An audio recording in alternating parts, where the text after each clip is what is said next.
We are on the first day of the week and it's been a quite eventful Monday. How eventful it was? Let's check it out here on Money Time at Money9. I'm Ajay and let's get down to business.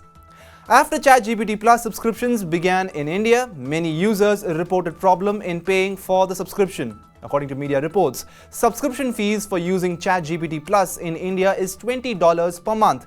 This is roughly about 1,650 rupees. Using Chat GPT Plus comes with more benefits, features and faster response speed than its predecessor GPT 3.0. Apart from this, users also get to use GPT 4.0 in the same subscription plan.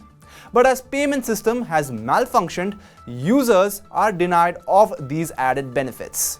Gold prices hit record high. Gold prices crossed 60,000 mark for the first time on the multi-commodity exchange on Monday, that is today.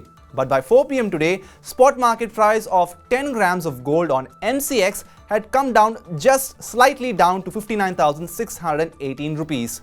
Experts, however, have given a bullish outlook on the yellow metal. According to Business Daily Mint, ICICI Direct Research expects gold to continue its upward trend. Colin Shah, MD of Kama Jewelry, expects gold to gain further and touch new highs in the next few months. Domestically, the brokerage expects gold to trade in the range of 61 to 62,000 rupees. In the last 1 year, gold has given a return of more than 13%. It has in fact outperformed equity benchmark indices as well. A good news for Bank of Baroda customers. The public lender has increased FD rates. Account holders will get as high as 7.05% on FDs of 399 days under the Baroda Tiranga Plus deposit scheme. For 1-year deposits, the interest rate would be 6.75%. Coming to tax saver 5-year FDs, account holders will get 6.5%. Senior citizens will get additional rate of 1% on tax saver FDs. They will also get additional rate of 0.65% on FDs of 3 years and up to 5 years, while the rest will get 6.5% rate of interest. On all other FDs, the elderly, that is the senior citizens, will get 0.5% as additional rate. Sectoral mutual funds that invest in banking and financial sector stocks continue to disappoint investors. This has been happening since the news of the collapse of US-based Silicon Valley Bank and Signature Bank broke out. In the last week, banking mutual funds have given a negative return of up to 6%. In fact, some banking stocks have broken by up to 13%. FPIs have been on a selling spree in many banks and financial sector stocks since October 2021. On Monday, Nifty Bank closed in red and dipped 0.6%. While Nifty Financial Services dipped by almost similar magnitude and closed at 17,549 rupees. Now, though banking mutual funds are doing badly, experts see a bright spot amidst the current scenario of negative returns. Financial services firm Sanctum Wealth Management and Moneymart are of the view that the current fall in banking stocks provide a buying opportunity for long-term investors. According to them, there are many well-managed banking and financial services mutual funds one can look to take exposure. The banking crisis seen in US and Europe has had a negative impact on the sentiment of investors in India, but bank stocks in India have corrected very well. Rate hike action in India hasn't been as steep as the United States. In the last 1 year, all the banking and financial services funds have given returns of up to 12%. Brokerage firm Fires Cavalli Reddy has also suggested investors that it is the right time to start SIP in banking sector funds. Foreign portfolio investors have been net buyers of India's equity market so far in the current month of March 2023. FPIs have bought close to 11,500 crore rupees of domestic equities. Although Geojit Financial Services and Morningstar India are of the view that FPIs are unlikely to remain net buyers in the near term.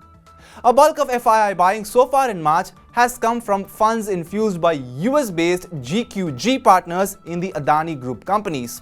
Overall, since the beginning of this year, FPIs have remained net sellers of domestic equities. They have sold equities to the tune of more than 22,600 crore rupees in 2023.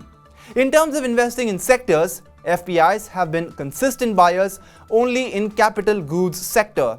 Rest all in other sectors, FIIs inflow has been subject to fluctuations. And moving on now, automobile companies like Tata Motors, Maruti Suzuki and Mahindra said car prices will be hiked in the next financial year as new emission norms kick in from April 1, 2023. The government has made it mandatory for all automobile manufacturers to shift to phase 2 of Bharat Stage 6 emission norms. The second phase will require vehicles in India to follow same emission norms in India which are currently applicable in Europe. Tata Motors has already transitioned all of its vehicles in its portfolio to the new and stricter emission norms. The Mumbai-based auto manufacturer has said it has also increased warranty on most of its vehicles, whereas Maruti Suzuki and Mahindra have transitioned some of the vehicles in their portfolio. These two auto companies have said that they will complete the transition well in time. From auto sector, we move on to commodities. Wholesale prices of potatoes have crashed in some parts of the country. Potato prices have crashed by more than 3/4 in Punjab. Potato is being sold in Punjab at a price of 4 rupees per kg, while prices have crashed to near about 10 rupees per kg in Indore. As a result, farmers are not even able to recover the production cost. According to potato growers, production cost of potatoes vary from 7 to 8 rupees per kg. Farmers in Punjab are forced to sell at a loss of 50%. So far, the fall in wholesale prices has not translated to correction in retail prices. According to Department of Consumer Affairs, average prices of potatoes is 18 rupees per kg all over India. From potatoes, we move on to milk, and it's a bad news if you're a milk lover. Citing a report by MK Global Financial Services, the Economic Times newspaper has said that milk prices have been on the boil over the last 6 months. Milk prices will continue to increase in the times to come. The sharp rise in fodder and animal feed costs, along with the fall in milk production, constitute major factors behind the sharp uptick in prices of the calcium-rich product. Industry experts are of the view that milk prices will continue to boil in the summer season. The MD of Mother Dairy had also earlier said that milk prices will stay elevated until Diwali this year. And Finance Minister Nirmala Sitharaman said in Lok Sabha on Monday that the total value of 500 and 2000 rupee notes have tripled to more than 27 lakh crore in 5-year period running from March 2017 to March 2022. She further added that the government has not given any instructions to banks to stock ATMs with 2000 rupee notes. It is completely on the bank's discretion. Banks make their own assessment of the denominations required in ATMs on the basis of past usage and consumer requirement. The finance minister further said that the RBI was taking a lot of measures to ensure bilateral trade in rupee and not in dollars. The Apex Bank was taking a lot of steps to promote exports.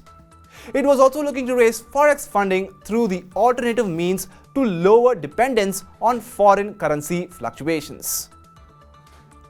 Well, that's it for the first day here on Money Time at Money9. Stay tuned to Money9 English's YouTube channel and to the Money9 app. This is me, Ajay, signing off. Take care and good night.